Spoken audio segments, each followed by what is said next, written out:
اور وہ کہتے ہیں کہ امام حنیفہ رحمہ اللہ نے خواب میں دیکھا کہ ایک بار قبر مبارک سے حضور کی ہڈیاں جمع فرما رہے ہیں، نعوذ باللہ۔ اللہ تعالیٰ نے اس قسم کا جھوٹا خواب دکھانا تھا امام حنیفہ کو جو نبی صلی اللہ علیہ وسلم کی گستاخی پر مبنی ہو، کیا لینا دینا دین کے ساتھ؟ مرزا انجینئر نے کشف المحجوب میں بیان کردہ ایک خواب کے تناظر میں داتا علی حجویری رحمہ اللہ اور امام اعظم ابو حنیفہ کی شان میں گستاخی کی ہے، اس بارے میں آپ کی کیا رائے ہے؟ بسم اللہ الرحمن الرحیم۔ عزیز محترم، آپ نے بڑا اہم سوال کیا ہے اور اس کے جواب میں اختصار کے ساتھ میں یہ کہنا چاہوں گا کہ وہ شخص جس کا کوئی استاد نہ ہو،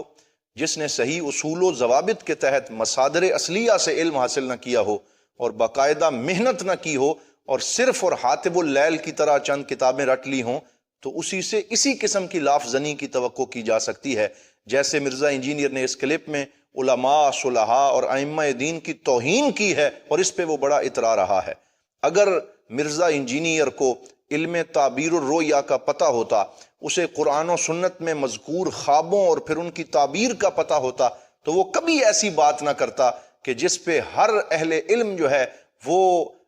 واضح طور پہ دیکھ سکتا ہے کہ کتنا بڑی گستاخی کا ارتکاب وہ کر رہا ہے۔ بھائی، خواب خواب ہوتا ہے اور حقیقت اس کی تعبیر سے پتہ چلتی ہے، اور کئی طرح کے خواب انسان کو آتے ہیں۔ جو خواب کشف المحجوب شریف میں حضرت امام اعظم ابو حنیفہ رحمۃ اللہ تعالی علیہ کی طرف منسوب کر کے بیان کیا گیا ہے، اس خواب کی تعبیر بھی تو دیکھو۔ وہ یہ ہے کہ حضور صلی اللہ علیہ وسلم کی سنت کو آپ جمع کریں گے، سرکار دو عالم کے دین کی آپ خدمت کریں گے، اور اگر تعبیر کوئی غلط بیان کی جاتی تو پھر آپ گستاخی کی بات کر سکتے تھے۔ میں یہاں قرآن کی ایک آیت اور حضور صلی اللہ علیہ وسلم کی ایک حدیث سے آپ کو ایک ایسا مسکت جواب دیتا ہوں کہ انشاءاللہ اس سے یہ سارا شبہ پارا پارا ہو جائے گا۔ قرآن حکیم کے اندر اللہ رب العزت نے سورہ یوسف کے اندر 4 خواب بیان کیے ہیں، جن میں ایک ایسا خواب ہے جس پہ سیدنا یوسف علیہ السلام کی پوری زندگی کا اور اس احسن القصص کا دار و مدار ہے۔ وہ خواب کیا ہے کہ وہ اپنے والد حضرت سیدنا یعقوب علیہ السلام سے اپنے بچپنے میں کہتے ہیں، انی رأیت 11 کوکبا والشمس والقمر رأیتہم لی ساجدین، کہ میں نے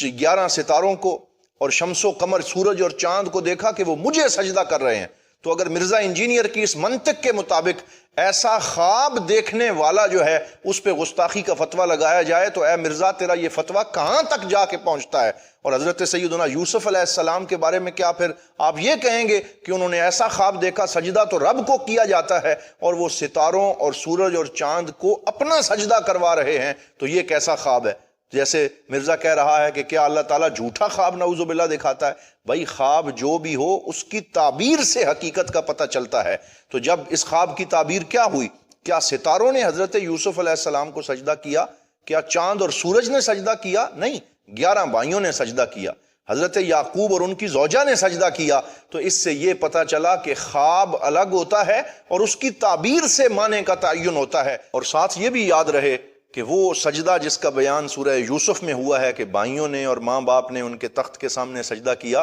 وہ سجدہ تعظیمی تھا، اور تمام جمہور علماء کرام کا یہ موقف ہے کہ وہ امت محمدیہ سلام اللہ علیہ آپ کی اس امت میں موقوف ہو گیا ہے، متروک ہو گیا ہے، اور اب سجدہ تعظیمی کرنا بھی حرام ہے۔ لہٰذا کسی مزار کے سامنے اور کسی بندے کے سامنے کسی ایسے سجدہ تعظیمی کی کوئی گنجائش دین اسلام میں موجود نہیں ہے۔ لیکن اس خواب کی یہی تعبیر تھی جس کو قرآن حکیم نے اپنے صفحات میں بیان کر دیا ہے، اور اس کا انکار کرنے والا کافر ہے جو اس خواب اور اس کی تعبیر کا انکار کرے۔ اور حضرت امام اعظم ابو حنیفہ نے کوئی گستاخی نہیں کی، حضرت سیدنا داتا علی حجویری نے کوئی گستاخی نہیں کی، بلکہ وہ یہاں خدمت دین کی تعبیر کر رہے ہیں اور سنت کو جمع کرنے کی بات کر رہے ہیں، اور اس میں کسی طرح کی کوئی گستاخی کا شائبہ تک بھی موجود نہیں ہے۔ میں چیلنج سے کہتا ہوں اس گستاخ مرزا انجینئر کو کہ تو امام اعظم ابو حنیفہ جنہوں نے پوری فقہ حنفی کو مرتب کیا ہے اور محنت کے ساتھ سرکار کے دین کی خدمت کی ہے، ان کے بارے میں ایسی بات کرتا ہے؟ مجھے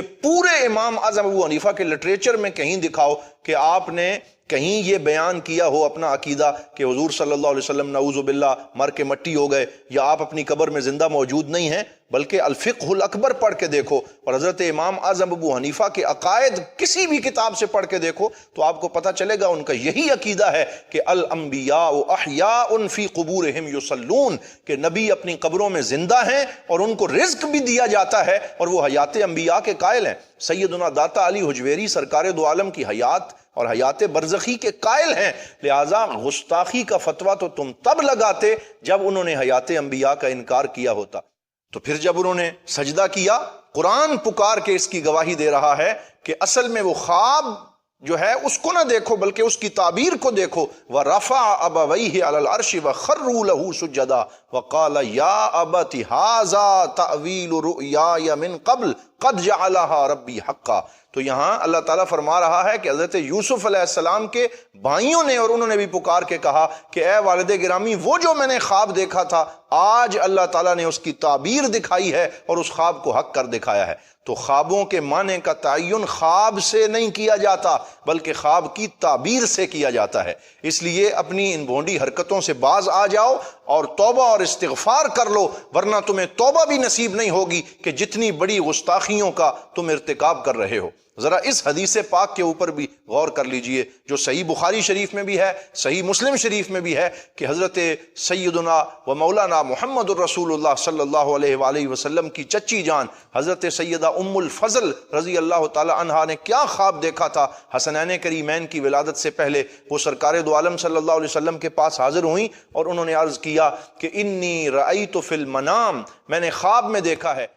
انہوں نے کیا خواب دیکھا؟ کأن قطعة من جسدک قد قطعت ووضعت فی حجری، کہ یا رسول اللہ میں نے ایک ڈراؤنا خواب دیکھا ہے کہ آپ کے گوشت کا ایک ٹکڑا جو ہے وہ کٹ گیا اور پھر وہ میری گود میں آ گرا، میں نے وہ خون دیکھا، میں نے وہ گوشت دیکھا۔ تو کیا یہ سرکار دو عالم صلی اللہ علیہ وسلم کا خون مبارک نہیں تھا؟ کیا یہ حضور صلی اللہ علیہ وسلم کے گوشت مبارک کا لوتھڑا نہیں تھا جس کو انہوں نے خواب میں دیکھا کہ وہ نورانی مقدس ٹکڑا سرکار کے وجود کا وہ جو ہے وہ ان کی گود میں آ گرا؟ تو